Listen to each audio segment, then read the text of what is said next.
இப்போ அந்த ப்ளூ மூன்ங்கிற கருத்துக்கு வருவோம். ஐரோப்பாவுடைய பண்பாட்டில் நீலம் ப்ளூ அப்படின்னு சொன்னா அரிது அப்படின்னு அர்த்தம். இப்போ நீங்க வந்து இங்கிலீஷ்ல ஒரு ஃப்ரேஸ் இருக்கு, ப்ளூ பிளட் அப்படின்னு சொல்லி ஒரு ஃப்ரேஸ் இருக்கு. அப்படின்னா என்ன அர்த்தம் அப்படின்னு சொன்னாக்க, ராஜாக்கள் பிரபுக்கள் அவங்கள வந்து ப்ளூ பிளட் அப்படின்னு சொல்லுவாங்க. ரைட். அந்த காலத்துல வந்து ப்ளூ அப்படிங்கிற அந்த கலர், அந்த நீலம்ங்கிற கலர் வந்து ஐரோப்பாவில் எளிதா பண்ண முடியல. இன்ஃபேக்ட் இந்தியாவில் வந்து அந்த இண்டிகோலாம் பயிர் பண்ணாங்க, விடுதலை போராட்டத்தோட தொடர்புடையதெல்லாம் நம்ம எல்லாம் படிச்சிருப்போம். ஏன்னா அந்த நீலம் வந்து அங்கே கிடையாது. அதனால நீல கலர்ல துணி போடுறது கூட அரிதான ஒரு விஷயம். ஸோ அரிதான ஒரு விஷயத்துக்கு நீலம் அப்படின்னு பேர் சொல்லுவாங்க. இப்போ தெரியாத ஒரு விஷயத்துக்கு நம்ம வந்து டார்க்கு இல்லைன்னா பிளாக்கு அப்படின்னு சொல்றோம் இல்லையா, அது மாதிரி ஆங்கிலத்தில் இந்த நீலம் ப்ளூ அப்படிங்கிறது வந்து அரிதான ஒரு விஷயம். இப்போ ப்ளூ மூன்னா என்ன அர்த்தம்? அரிதா நடக்கக்கூடிய ஒரு முழு நிலவு. முழு நிலவு மாசத்துக்கு ஒரு தடவை நடக்கும், அதுல ஒன்றும் அரிது கிடையாது. இப்போ இந்த ப்ளூ மூன் அப்படிங்கிறதுக்கு வந்து ரெண்டு விதமா பொருள் சொல்றாங்க, ரெண்டு விதமாகவும் பயன்படுத்துறாங்க. அமெரிக்காவில் தான் ரெண்டுமே பயன்படுத்துறாங்க. ஒன்று என்னன்னா, சில மாதங்கள்ல ரெண்டு முழு நிலவு வரும். அதாவது மாதத்தோட தொடக்கத்துல ஒரு முழு நிலவு வரும், அப்புறம் மாதத்தோட எண்டுல ஒரு முழு நிலவு வரும். அப்படி வந்தாலும் அது ப்ளூ மூன் சொல்லுவாங்க. அதாவது ஒரே மாதத்துல ரெண்டு.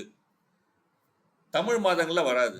ஏன்னு சொன்னீங்கன்னா, தமிழ் மாதங்கள்ல வந்து மாதத்துக்கு ஒரு முழு நிலவு தான். வெகு அரிதாக தான் தமிழ் மாதங்கள்ல வரும். புரியுது இல்லையா? நீங்க வந்து இஸ்லாமிய மாதங்கள்ல வரவே வராது. வட இந்தியாவில் இருக்கக்கூடிய பஞ்சாங்க மாதங்கள்ல வரவே வராது. ஏன்னா அது வந்து முழு நிலவுல தொடங்கி முழு நிலவுல முடியுது. அப்போ ஒன்று தான் வர முடியும். இல்லையா? ரைட். 2வது பொருள்ல வந்து ப்ளூ மூன் அப்படிங்கிறதுக்கு வந்து என்ன வச்சிருக்காங்கன்னு சொன்னா, ஒரு சீசன். இப்போ நீங்க பார்த்தீங்கன்னாக்க, சம்மர் சால்ஸ்டிஸ் அப்படின்னு சொல்லக்கூடிய கோடை கதிர்த்திருப்பம் வந்து ஜூன் 21ஆம் தேதி நடந்துச்சு. தட்சிணாயனம் நம்ம இந்தியாவில் சொல்றோம். அந்த மாதிரி. அதிலிருந்து ஆட்டம் ஈக்வினாக்ஸ், அதாவது வந்து சூரியன் வந்து சரியா கிழக்கு திசையில் உதிக்கிறது வந்து செப்டம்பர் 22. இந்த இடைப்பகுதி வந்து ஒரு சீசன், ஒரு பருவம். இந்த பருவ காலத்தில் பார்த்தீங்கன்னா 4 முழு நிலவு ஏற்படும்.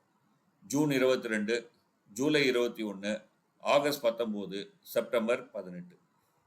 இந்த 4ல் 3ஆவதா நடக்கிறத ப்ளூ மூன் அப்படின்னு சொல்லுவாங்க. அப்போ ப்ளூ மூனுக்கு ரெண்டு அர்த்தம் இருக்கு. ஒரே மாதத்துல ரெண்டு முழு நிலவு வந்தா 2வது முழு நிலவு ப்ளூ மூன்.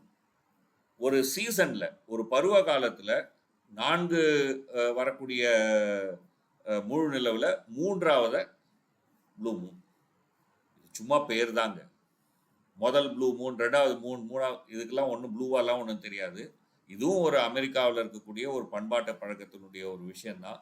நான் ஏற்கனவே சொன்ன மாதிரி ஊடகங்கள் அமெரிக்காவுடைய பண்பாடு, மற்ற பண்பாடு போன்ற விஷயங்கள் எல்லாத்தையும் ஒரு குழப்பமாக பார்ப்பதனால ஏற்படக்கூடிய ஒரு பரபரப்பு தான். வேற எந்த ஒரு விஷயமும் இதில் கிடையாது.